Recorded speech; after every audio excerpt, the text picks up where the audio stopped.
그대는 왜 그 사람만 만나면 힘이 빠지는가? 말 한마디 하지 않았는데도, 마음이 무겁고 짧은 만남이었는데도, 며칠을 끌며 아무 일도 없었는데 괜히 불안해지는 그런 사람이 그대 곁에 있지 않은가? 세상은 말한다. 인간은 사회적 동물이라고, 관계를 넓히고 인맥을 쌓으라고, 외로움은 죄악이고 고립은 실패라고. 하지만 정약용은 달리 보았다. 사람이 많다고 마음이 풍요로운 것이 아니요, 관계가 넓다고 삶이 평안한 것이 아니다. 오히려 인심을 어지럽히는 자 하나가 100명의 선한 일을 무너뜨린다. 18년 유배 생활 동안 정약용은 수천 명의 사람을 만났다. 양반도, 상놈도, 죄인도, 관리도. 그리고 그는 깨달았다. 인간의 마음은 물과 같아서 한 줌의 흙탕물만 섞여도 전체가 흐려진다는 것을. 그가 평생 천착한 인심 연구는 바로 이 물음에서 시작되었다. 왜 어떤 사람은 내 마음을 맑게 하고 어떤 사람은 내 마음을 흐리게 하는가? 그는 이를 두고 인심을 어지럽히는 자라는 개념을 정립했다. 악인도 아니고 원수도 아니며 때로는 가까운 사람, 심지어 가족일 수도 있는, 그러나 그 존재만으로 내 마음의 평온을 무너뜨리는 자들. 젊었을 때는 이런 관계도 견뎠다. 견디는 것이 성숙이라 믿었고 참는 것이 덕이라 여겼으며 모난 돌이 정 맞는다는 말에 스스로를 깎아내며 살았다. 하지만 나이가 들수록 우리는 깨닫는다. 모든 관계가 선한 것은 아니라는 것을, 어떤 인연은 독이라는 것을. 정약용은 말했다. 마음을 흐림없이 지키는 것이 곧 도다. 맑은 샘물이 독을 품으면 그 샘 전체가 오염되듯, 맑은 마음이 탁한 인연을 품으면 그 마음 전체가 병든다. 그렇다면 묻자. 그대의 곁에는 누가 남아있는가? 그들은 그대의 마음을 맑게 하는가? 흐리게 하는가? 오늘 정약용의 인심 연구를 따라 우리가 멀리해야 할 사람의 본질을 밝히고자 한다. 첫째, 관계는 줄어드는 것이 아니라 정화되는 것이다. 나이가 들면 관계가 줄어든다. 이것을 두고 세상은 외로움이라 부르고 사회적 고립이라 경계하며 노년의 비극이라 연민한다. 하지만 정약용은 정반대로 보았다. 관계가 줄어드는 것은 필요 없는 것이 걸러지는 과정이요, 탁한 것이 침전되는 과정이다. 젊을 때는 관계의 양이 중요했다. 명암첩이 두툼할수록 아는 사람이 많을수록 뭔가 세상에 단단히 뿌리 내린 것 같았다. 하지만 세월이 흐르면서 우리는 경험적으로 깨닫는다. 관계의 양이 아니라 질이 삶을 결정한다는 것을. 정약용이 유배지에서 관찰한 바에 따르면 사람은 크게 세 부류로 나뉜다. 첫째, 마음을 맑게 하는 사람. 함께 있으면 편안하고 대화하면 생각이 정리되며 헤어진 후에도 여운이 따뜻한 사람. 둘째, 마음을 흐리게 하는 사람. 만나면 불편하고 대화하면 혼란스러우며 헤어진 후에도 생각이 맴도는 사람. 셋째, 아무 영향도 주지 않는 사람. 만나도 그만, 안 만나도 그만인 중립적 존재.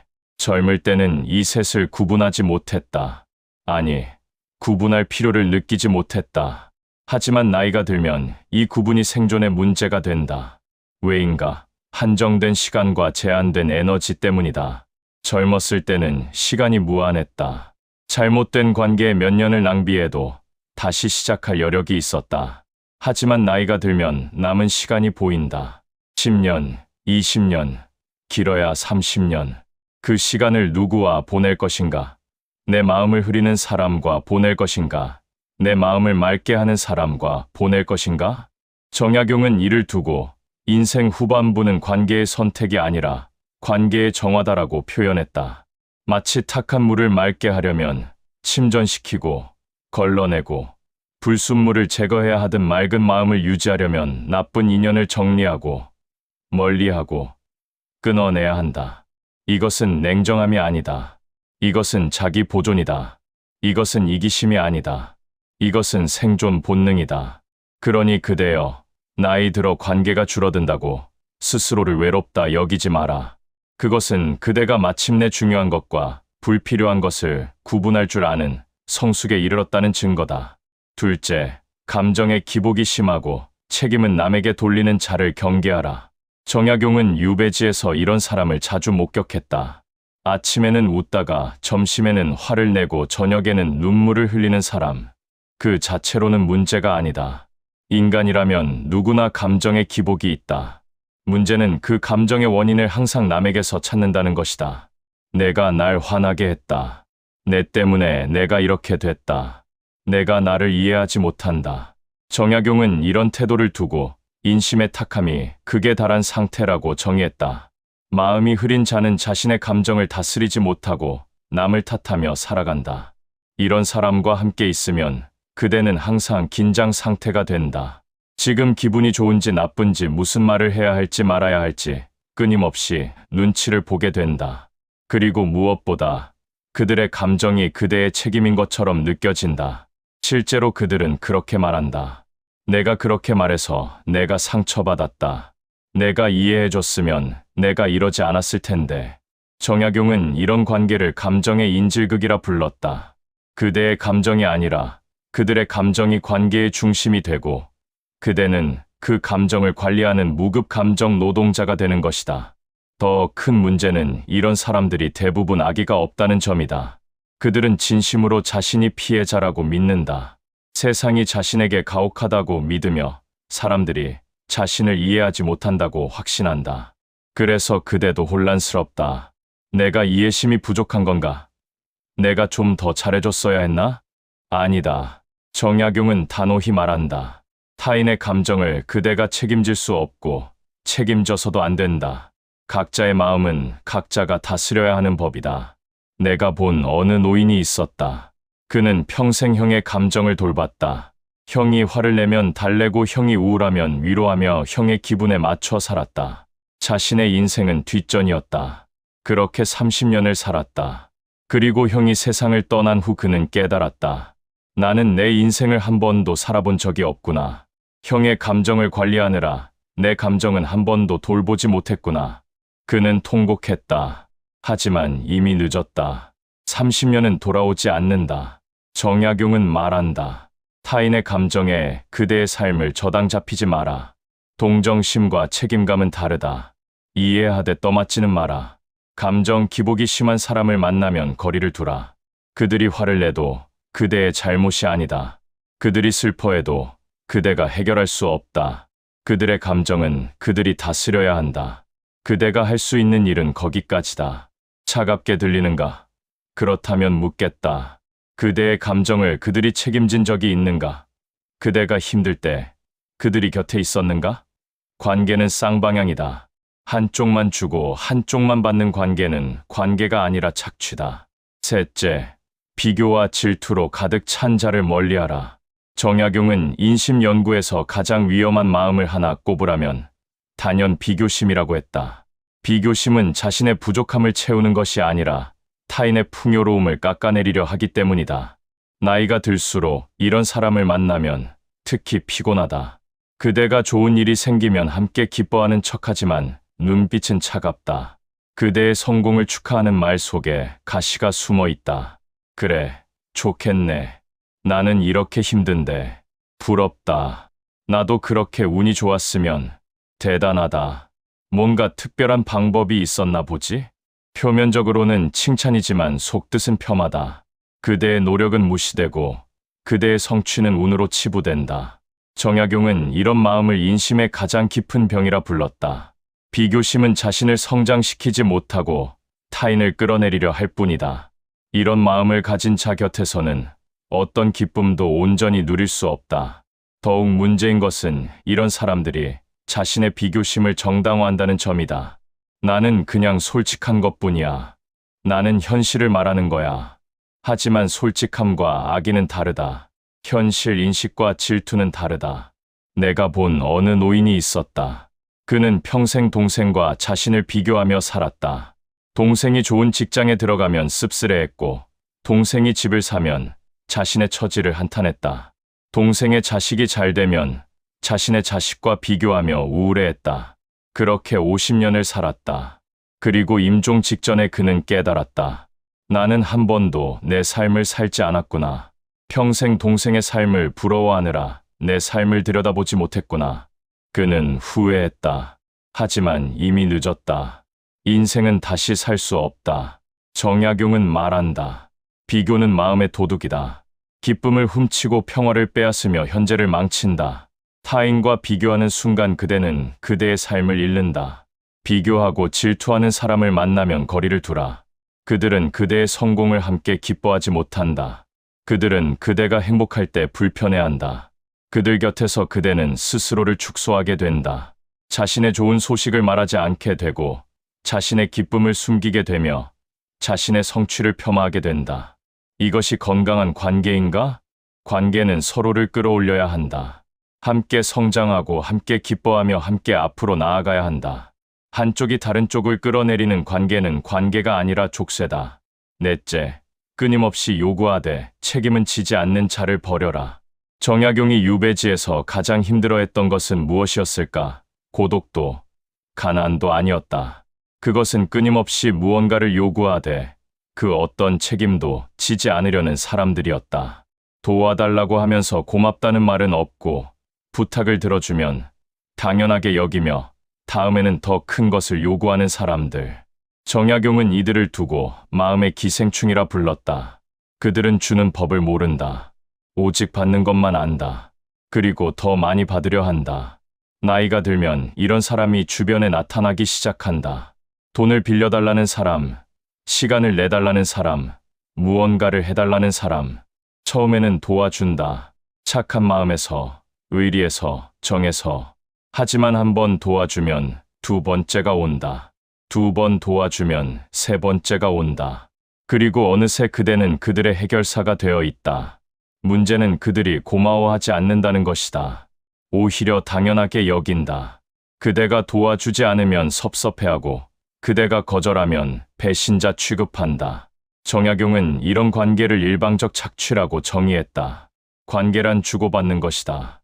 한쪽만 주고 한쪽만 받는 것은 관계가 아니라 이용이다. 내가 본 어느 노인이 있었다. 그는 평생 친구의 부탁을 거절하지 못했다. 돈을 빌려달라면 빌려주고 보증을 서달라면 서주고 일을 도와달라면 도와줬다. 그렇게 30년을 살았다. 그리고 그가 어려워졌을 때 그 친구는 어디 있었는가? 사라졌다. 연락이 끊겼다. 그제야 그는 깨달았다. 나는 친구가 아니라 ATM이었구나. 그는 배신감을 느꼈다. 하지만 누구를 탓하겠는가? 그대로 그 관계를 허락한 것은 자신이었다. 정약용은 말한다. 베푸되 이용당하지 마라. 도우되 착취당하지 마라. 관계는 쌍방향이다. 한쪽만 주고 한쪽만 받는 관계는 건강하지 않다. 요구만 하는 사람을 만나면 명확히 선을 그어라. 첫 번째 부탁을 들어줄 때 이미 두 번째를 예고하는 것이다. 거절하라. 미안해하지 마라. 그대의 시간과 에너지는 그대의 것이다. 친절과 호구는 다르다. 배려와 자기의 희생은 다르다. 착한 사람이 되려다 만만한 사람이 되지 마라. 다섯째, 과거에 갇혀 현재를 부정하는 자와는 함께 갈 수 없다. 정약용은 유배 생활 18년 동안 가장 많이 만난 사람이 누구였을까? 과거의 영광을 붙잡고 현재를 한탄하는 사람들이었다. 옛날에는 이랬는데, 예전에는 저랬는데, 우리 때는 말이야. 끊임없이 과거를 이야기하며 현재를 깎아내리는 사람들. 정약용은 이들을 두고 시간의 포로라고 불렀다. 그들은 과거에 갇혀 현재를 보지 못하고 미래를 상상하지 못한다. 나이가 들수록 이런 사람이 늘어난다. 옛날이 좋았다고, 요즘 세상은 말이 아니라고, 젊은 것들은 버릇이 없다고. 하지만 과거는 항상 미화된다. 기억은 선택적이다. 좋은 것은 기억하고 나쁜 것은 잊는다. 그래서 과거는 항상 아름답고 현재는 항상 비참하다. 정약용은 이런 태도를 시간에 대한 불경이라 했다. 과거를 존중하되 집착하지 말고 현재를 살며 미래를 준비해야 한다. 과거에 갇힌 사람과 함께 있으면 그대도 과거에 갇힌다. 그들의 한탄을 들으며 그대도 현재를 부정하게 되고 그들의 불평을 들으며 그대도 미래를 비관하게 된다. 내가 본 어느 노인이 있었다. 그는 평생 전성기를 이야기했다. 내가 젊었을 때는 마리아로 시작하는 무용담을 끊임없이 늘어놓았다. 처음에는 사람들이 들어줬다. 하지만 같은 이야기를 수십 번 들으니 지겨워졌다. 하나둘 사람들이 떠났다. 그리고 그는 홀로 남았다. 그제야 그는 깨달았다. 나는 과거에 살고 있었구나. 현재를 한 번도 살지 않았구나. 하지만 이미 늦었다. 정약용은 말한다. 과거는 교훈이지 감옥이 아니다. 과거에서 배우되 과거에 갇히지 마라. 현재를 살고 미래를 꿈꾸라. 과거만 이야기하는 사람을 만나면 거리를 두라. 그들은 변화를 거부하고 성장을 멈췄다. 그들 곁에서 그대도 멈출 것이다. 앞으로 나아가는 사람과 함께 가라. 현재를 사는 사람과 함께 하라. 미래를 꿈꾸는 사람과 함께 걸어라. 여섯째, 가까운 사람일수록 더 아프다는 진실을 받아들여라. 정약용이 가장 고통스러워한 것은 무엇이었을까? 유배, 그 자체가 아니었다. 가까운 사람들, 특히 가족과 친척들로부터 받은 상처였다. 형제는 그를 외면했고 친척들은 그를 꺼렸으며 심지어 아들마저 멀리서 지켜볼 수밖에 없었다. 그는 깨달았다.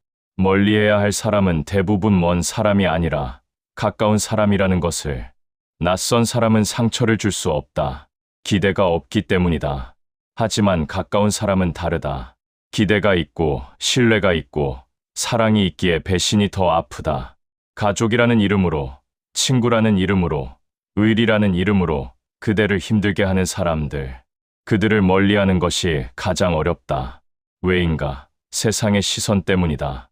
가족을 외면하는 불효자, 친구를 저버리는 배신자로 보일까 두렵다. 하지만 정약용은 단호히 말한다. 도리를 지키는데 거리두기도 필요하다.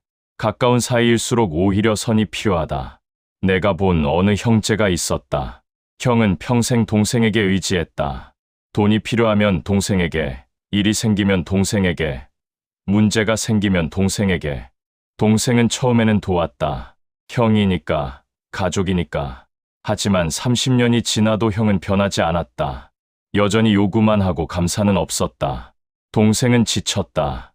그리고 마침내 선을 그었다. 더 이상 도울 수 없다고. 형도 이제 스스로 해결해야 한다고. 형은 분노했다. 피도 눈물도 없다고. 가족도 아니라고. 하지만 동생은 흔들리지 않았다. 이미 결심했기 때문이다. 관계는 끊어졌다. 하지만 동생은 후회하지 않았다. 오히려 마음이 가벼워졌다. 평생 짊어졌던 짐을 내려놓은 것 같았다. 정약용은 말한다. 가까운 사람일수록 때로는 멀리해야 한다. 혈연이 무조건적 책임을 의미하지 않는다. 가족이라는 이름이 착취를 정당화하지 못한다.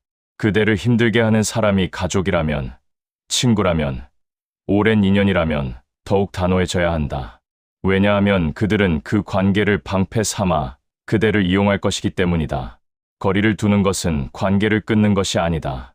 건강한 거리를 유지하는 것이다.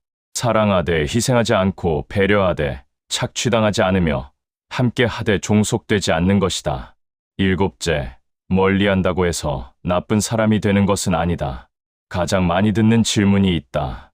그렇게 사람을 멀리하면 나만 나쁜 사람 되는 거 아닌가요? 냉정하고 이기적인 사람으로 보이는 거 아닌가요? 정약용은 이렇게 답한다. 마음을 지키는 것이 이기심인가? 그렇다면 그 이기심은 필요한 것이다. 세상은 착한 사람에게 가혹하다. 무한정 베풀기를 요구하고 한없이 참기를 강요하며 뜻없이 이해하라고 압박한다. 하지만 그대는 성인이 아니다. 무한한 에너지를 가진 신도 아니다. 그대는 유한한 시간과 제한된 에너지를 가진 평범한 인간이다. 그 시간과 에너지를 어떻게 쓸지는 그대가 결정해야 한다. 모든 사람에게 나눠줄 수는 없다. 선택해야 한다. 정약용은 말한다. 관계를 멀리하는 것은 그 사람을 미워해서가 아니라 내 마음을 지키기 위해서다. 미움과 거리두기는 다르다. 미움은 감정적이고 거리두기는 이성적이다. 미움은 상대에게 집중하지만 거리두기는 자신에게 집중한다. 그대가 누군가를 멀리할 때 그 사람을 저주하거나 비난할 필요는 없다. 단지 그들이 그대의 인생에서 차지하는 비중을 줄이는 것뿐이다. 연락을 덜하고 만남을 줄이며 거리를 유지하라. 적대적일 필요는 없다. 예의는 지키되 친밀함은 거두라. 사람들이 뭐라 하든 신경 쓰지 마라. 그들은 그대의 인생을 대신 살아주지 않는다. 그들의 판단이 그대의 평안보다 중요한가? 정약용은 말한다. 타인의 시선보다 자신의 감정이 우선이다. 세상의 평가보다 내 마음의 평화가 소중하다. 그대가 누군가를 멀리했을 때 죄책감을 느낀다면 그것은 그대가 착한 사람이라는 증거다. 하지만 그 죄책감이 그대를 다시 그 관계로 끌어들이게 해서는 안 된다. 죄책감은 느끼되 결정은 바꾸지 마라. 그대의 선택은 옳다. 그대는 자신을 지키는 것뿐이다. 8째, 진짜 남겨야 할 사람은 단 2부류뿐이다. 그렇다면 누구를 곁에 두어야 하는가? 정약용은 명확하게 답한다. 2부류의 사람만 남겨라. 첫째, 내 마음을 가볍게 하는 사람. 함께 있으면 편안하고 대화하면 기분이 좋으며 헤어진 후에도 여운이 따뜻한 사람. 이들은 특별한 말을 하지 않아도 된다. 특별한 일을 해주지 않아도 된다. 단지 그 존재만으로 그대를 편안하게 한다. 둘째, 나를 바르게 세우는 사람. 쓴소리를 하더라도 내 성장을 위해서이고, 비판을 하더라도 내 발전을 바라며, 충고를 하더라도 내 행복을 걱정하는 사람. 이들의 말은 때로 아프다. 하지만 그 아픔은 치유의 아픔이다. 상처를 주려는 아픔이 아니라 상처를 치료하려는 아픔이다. 이 2부류 외에는 필요 없다. 그 외의 모든 관계는 부담이 되고 짐이 되며 독이 된다. 정약용은 말한다. 인생 후반부는 관계의 확장이 아니라 관계의 정제다. 많은 사람과 얕게 지내는 것보다 적은 사람과 깊게 지내는 것이 낫다. 내가 본 어느 노인이 있었다. 그는 70이 넘어서 모든 관계를 정리했다. 수십 명의 지인을 만나던 것을 5명으로 줄였다. 사람들은 그를 외롭다고 했다. 하지만 그는 말했다. 나는 평생 가장 행복하다고. 이제야 진짜 관계가 무엇인지 알았다고. 그 5명과는 깊이 있는 대화를 나누고 진심으로 웃으며 서로를 진정으로 이해했다. 양보다 질이었다. 그대도 그렇게 하라. 관계를 정리하라. 많은 사람이 필요한 것이 아니라 좋은 사람이 필요한 것이다. 9째, 멀리하는 순간 찾아오는 놀라운 변화. 불필요한 사람을 멀리하면 무슨 일이 일어나는가? 정약용은 이를 도심이 밝아지는 때라고 표현했다. 마음이 맑아진다. 탁한 물이 빠지고 맑은 물이 차오르듯 흐린 인연이 떠나가고 맑은 평안이 찾아온다. 시간이 생긴다. 불필요한 사람에게 쓰던 시간을 이제 자신에게 쓸 수 있다. 하고 싶었던 일, 배우고 싶었던 것, 가고 싶었던 곳에 시간을 쓸 수 있다. 에너지가 돌아온다. 감정 노동에 소진되던 에너지가 이제 그대에게 남는다. 피곤하지 않다. 지치지 않는다. 활력이 생긴다. 관계가 개선된다. 역설적이지만 나쁜 관계를 정리하면 좋은 관계가 더 좋아진다. 남은 사람들에게 더 많은 시간과 에너지를 쓸 수 있기 때문이다. 자존감이 올라간다. 스스로를 지키는 경험이 쌓이면서 자신감이 생긴다. 나는 나를 지킬 수 있는 사람이라는 믿음이 생긴다. 정약용은 이런 변화를 인심의 회복이라고 불렀다. 흐려진 마음이 다시 맑아지는 과정. 병든 마음이 다시 건강해지는 과정. 내가 본 어느 여인이 있었다. 그녀는 60이 넘어서 오랜 친구와 결별했다. 30년을 함께 한 친구였지만 그 친구는 항상 그녀를 비교하고 깎아내렸다. 결별은 고통스러웠다. 하지만 한 달이 지나자 놀라운 일이 일어났다. 그녀는 웃고 있었다. 오랜만에 진심으로 웃고 있었다. 무엇이 달라졌냐고 물었다. 그녀는 이렇게 답했다. 이제야 내가 살아있다는 느낌이 들어요. 30년 동안 죽어 있었던 것 같아요. 그 친구와의 관계가 그녀를 얼마나 짓누르고 있었는지 떠나고 나서야 알았다고 했다. 정약용은 말한다. 때로는 비워야 채울 수 있다. 나쁜 것을 버려야 좋은 것이 들어온다. 흐린 물을 버려야 맑은 물을 받을 수 있다. 그대도 경험하게 될 것이다. 불필요한 사람을 멀리한 후에 놀라운 가벼움을, 무거운 짐을 내려놓은 듯한 해방감을, 오랜 병이 나은 듯한 상쾌함을. 두려워하지 마라. 그대가 잃는 것보다 얻는 것이 훨씬 많을 것이다. 10째, 인생 후반부는 관계 비움의 기술이다. 정약용은 말년의 관계를 정리하는 지혜를 가장 강조했다. 나이 들수록 필요한 것은 관계를 넓히는 것이 아니라 관계를 덜어내는 것이다. 젊을 때는 쌓는 것이 중요했다. 인맥을 쌓고 경험을 쌓고 재산을 쌓는 것. 하지만 나이가 들면 버리는 것이 중요해진다. 불필요한 것을 버리고 불편한 것을 버리고 불행한 것을 버리는 것. 특히 관계는 더욱 그렇다. 너무 많은 사람과 엮여 있으면 마음이 흔들릴 수밖에 없다. 이 사람, 저 사람 신경 쓰다 보면 정작 자신은 돌보지 못한다. 정약용은 이렇게 말했다. 마음을 바로 하여 그림을 멀리하라. 인생 후반의 평화는 누구를 가까이 두느냐보다 누구를 멀리 두느냐에서 결정된다. 그대가 지금 50대라면, 60대라면, 70대라면 이제 관계를 정리할 때다. 더 이상 모든 사람을 만족시키려 하지 마라. 모든 사람과 좋은 관계를 유지하려 하지 마라. 선택하라. 그대의 마음을 맑게 하는 사람을 선택하고 그대의 마음을 흐리게 하는 사람을 멀리하라. 처음에는 어색할 것이다. 연락을 끊고 만남을 거절하는 것이 불편할 것이다. 죄책감이 들 수도 있다. 하지만 시간이 지나면 알게 될 것이다. 이것이 옳은 선택이었다는 것을, 이것이 그대를 살리는 길이었다는 것을. 정약용의 말년은 고독했지만 평온했다. 그는 선택했다. 흐리게 하는 인연을 끊고 맑게 하는 인연만 남겼다. 그래서 그의 마음은 마지막까지 맑았고 그의 글은 후세에까지 빛난다. 그대도 그렇게 할 수 있다. 아니, 그렇게 해야 한다. 남은 시간이 얼마나 되는지 아무도 모른다. 그 귀한 시간을 그대의 마음을 흐리게 하는 사람에게 쓸 수는 없다. 마지막으로 묻는다. 그대의 곁에는 누가 남아있는가? 그들은 그대의 마음을 맑게 하는가? 흐리게 하는가? 답은 이미 그대의 마음 속에 있다. 그 답을 믿고 따르라. 그것이 그대를 지키는 길이고 그대의 남은 인생을 평안하게 만드는 길이다. 관계를 정리하라. 불필요한 사람을 멀리하라. 그대의 마음을 지켜라. 이것이 인생 후반부를 지혜롭게 사는 법이다.